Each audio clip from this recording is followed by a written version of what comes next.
It is wrong for you to make a decision of a life partner based on your physical attraction or based on a feeling you have or based on the excitement you have around this person. Your decision should first come from you hearing God. Seek the guidance of the Holy Spirit before you make a decision. Now, what is the last lesson you can learn from finding the bone of your bone?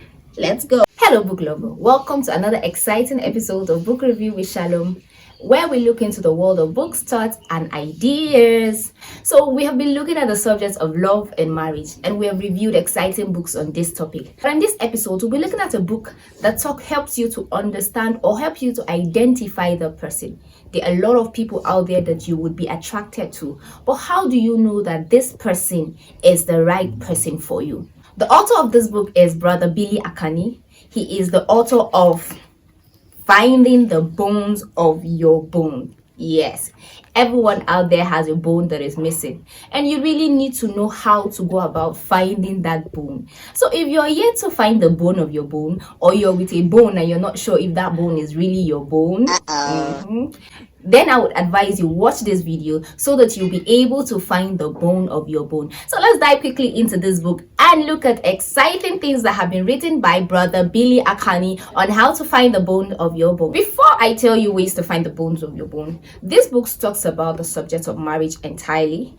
It talks about how to know the person that God has chosen for you, and it also talks about the person who is not for you. Yes, if there's a person for you, it means there are several other people who are not for you. So don't be in a hurry to pick, and don't be in a hurry to say I do. Before you say I do, know if this person is really for you or he's just a bone that looks similar to your bone but will not fit in perfectly. Don't get it twisted. There are a lot of bones out there, but it's not every bone that will fit into your bones. So be careful when you're looking for the bone of your bones, and don't just pick any other person. Make sure that that bone is fitting perfectly, because not every bone is your bone. The first thing I've learned from this book is that you cannot change your choice of marriage without a damage to your life. Yes, you can't change your choice of marriage. You can't wake up one morning and say, oh, I'm getting a divorce, and it doesn't leave a mark in your life. It does. So it is very important that once you're making the decision for marriage, you should be careful in making that decision.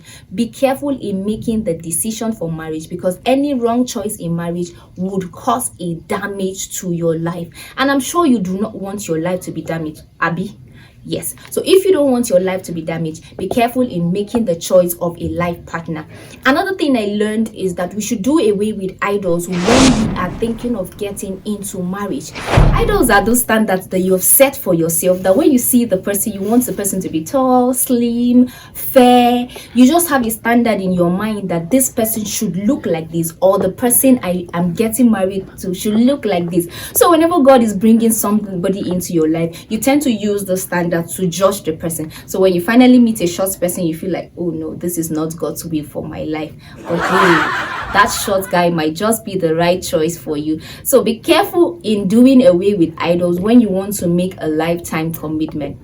Another lesson I've learned from this book is there are people you should not marry. Yes, it's not everybody that you should marry, no matter how spiritual the person is, no matter what you think the person has. It's not everybody you should marry.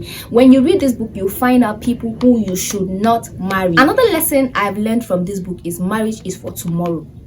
Yes, marriage is for tomorrow. It's not just for today. So the guy might look good, the lady might look beautiful, a good character and everything, but you are marrying her even in the future. So it's not just a matter of today, it's a matter of tomorrow. And that is why you need God's guidance, because it's only God that knows this person in the next 10 to 15 years. So please, marriage is not just about today. Marriage is for tomorrow. So be careful in making the decision of a life partner. All right, another lesson you can learn from finding the bone of your bones is God is interested in your choice. Wow. God has a plan and a purpose for your life. And if God has a plan and a purpose for your life, do you think God does not have a plan and a purpose for your marriage? Think about it. He he does. And if he does, then he is interested in the person that you want to take into your life. So it's important that you go to God for guidance. Do not make a decision without consulting God.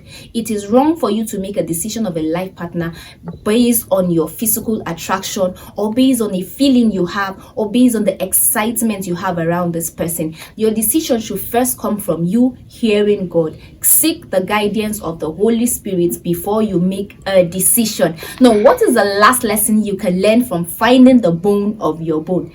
Let's go.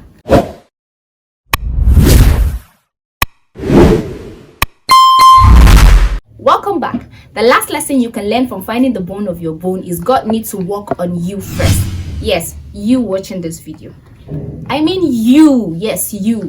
God needs to work on you first before he gives you another person. You can't carry all those your bad character and a lot of things that you have into marriage. You need to allow God to work on you first so that you'll be fit to be the right person for that person. It's not just all about the person being the right person for you. It's also about you being the right person for that person. So don't walk into somebody's life and destroy another person's life because of marriage. Make sure God has perfected his work in your life before you dive into marriage. So I hope that you've learned something from this review, and if you have, I would advise you pick a copy of Finding the Bone of Your Bone by brother Gbile Akanni and read through it and tell us what you think about this video. See you on the next episodes of Book Review with Shalom, and bye for now.